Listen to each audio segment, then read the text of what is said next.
Hello friends, welcome to Haripriya mathematics. आज का हमारा टॉपिक है वास्तविक संख्याएं। ये आपका चैप्टर नंबर 1 है और आपको सबसे पहले पता होना चाहिए वास्तविक संख्याएं होती क्या हैं। जितनी भी हमारी संख्याएं हैं वही हमारी वास्तविक संख्याएं होती हैं। जैसे आपकी पूर्णांक हो गई, परिमेय संख्याएं, अपरिमेय संख्याएं और बाकी जितनी भी संख्याएं आपकी वो क्या है, हमारी वास्तविक संख्याएं होती हैं। ठीक है ना। अब इस चैप्टर में आपके पास एक थ्योरम है यूक्लिड विभाजन प्रमेय का, और ये थ्योरम आपके एग्जाम के लिए बहुत इंपॉर्टेंट थ्योरम है। ठीक है, क्योंकि इससे रिलेटेड आपको HCF फाइंड करना होता है और वो आपका 3 मार्क्स में आता है और ये कंफर्म है। ये वाला क्वेश्चन आपको इससे जो रिलेटेड हमारा HCF फाइंड करने वाला क्वेश्चन है वो आपको एग्जाम में देखने को मिलेगा ही। ठीक है ना। अब आप देख सकते हो यूक्लिड विभाजन प्रमेय का, दो धनात्मक पूर्णांक a और b दिए रहने पर ऐसी अद्वितीय पूर्णांक संख्याएं q और r विद्यमान है कि a is equal to b q plus r where 0 less than is equal to r less than b है। अब इसका मतलब क्या है कि दो धनात्मक पूर्णांक a और b मीन्स आपके पास कोई दो नंबर दिए गए हों, जैसे फॉर एग्जांपल 4 एंड 5, ये क्या है, दोनों धनात्मक पूर्णांक हैं। ठीक है, और इनकी अद्वितीय पूर्ण संख्याएं, और कैसी होंगी ये पूर्ण संख्याएं, Q और R विद्यमान है। मीन्स Q मतलब क्या हो गया, आपके पास क्वोशिएंट जो हमारा क्या आता है, आंसर आता है कब, जब हम भागफल करते हैं। ठीक है, और R मतलब क्या हो गया, रिमाइंडर जो आपका शेषफल बचता है। ठीक है ना। तो आप नाम से ही समझ सकते हो सुरंग को कि विभाजन प्रमेय का मतलब जहाँ क्या होना है, हमारा भाग होना है। ठीक है, और आप देख सकते हो आपके पास क्या होगा फिर इसमें a is equal to b q plus r, यही आपकी थ्योरम है इसमें।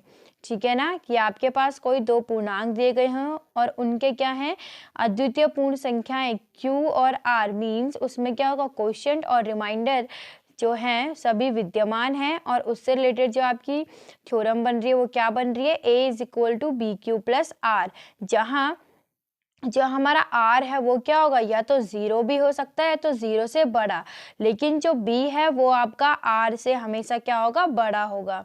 ठीक है, b आपका क्या हो गया, पूर्णांक है ना, और r मतलब हमारे पास क्या हो चुका है, जो हमारा रिमाइंडर आएगा। ओके, आई होप आपको ये थ्योरम समझ में आ गई होगी। अब 1, इसमें आपको क्या करना है, यूक्लिड विभाजन प्रमेय का प्रयोग करके HCF ज्ञात करना है। ठीक है, तो HCF मैंने आपको बताया कि क्या होता है, हाईएस्ट कॉमन फैक्टर। ठीक है, तो HCF कैसे ज्ञात करेंगे, सेम आप क्या करेंगे, यहाँ देखो, आप देख सकते हो हमारे पास क्या है, 135 लेस देन 225, मतलब जो हमारा 135 है वो क्या है, 225 से छोटा है ना। तो आपको इसमें यही ध्यान रखना है, आपके पास दो नंबर दिए होंगे, देखो आप, ये a और b हमारे दो धनात्मक पूर्णांक हो गए।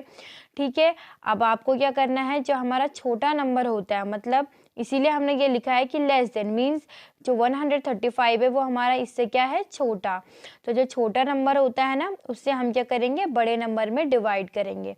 ठीक है, और ये प्रोसेस हम तब तक करते जाते हैं, डिवाइड हम तब तक करते हैं जब तक क्या ना आ जाए, 0। अब करना कैसे वो मैं आपको यहाँ पे समझा देती हूँ। पहले हम क्या करेंगे, 135 से क्या कर देंगे, 225 में डिवाइड करेंगे। ये है हमारा डिविजर, ये है अभी डिविडेंड। ओके, आई होप आपको ये पता ही होगा। अब 135 से 225 में अगर हम डिवाइड करें तो कितने टाइम होगा यहाँ पे हमारा, ये 1 टाइम, क्योंकि 2 टाइम अगर हम करेंगे तो बड़ा आएगा, क्योंकि आप देख सकते हो 5 2 से क्या होता है 10, फिर कैरी 1, 3 2 6 प्लस 1 7 और 2 1 2। तो आप देख सकते हो कितना आ रहा है, 270। तो हम क्या करेंगे, इसका डिवाइड इसमें करेंगे तो 135 वन जा कितना आ जाएगा आपके पास, 135। ओके, अब हम क्या कर देंगे, यहाँ माइनस, 5 से 5 माइनस होगा तो कितना आ गया, 0। अब 2 से 3 माइनस होता नहीं है, तो 12 से आप 3 को माइनस करोगे तो आपके पास आ जाएगा 9। ओके, और 1 में से 1 माइनस होगा तो 0। ठीक, अब क्या करना है, इसमें आपको इसको यहीं पे स्टॉप करना है। तो आप देख सकते हो जब हमने इससे 135 से 225 में क्या करा, डिवाइड करा, तो हमारे पास जो क्वोशिएंट है वो कितना आ गया आपके पास, 1, और जो रिमाइंडर है वो कितना आ गया है, 90। ठीक है, तो अब वही यूक्लिड विभाजन प्रमेय का हमारे पास क्या होती है, a is equal to b q plus r, ये आपको अच्छे से अब याद रखनी है, क्या होती है, a is equal to b q plus r, फिर r इज इक्वल टू 0। मतलब हमें करना कब तक है, जब तक हमारा रिमाइंडर क्या है, 0।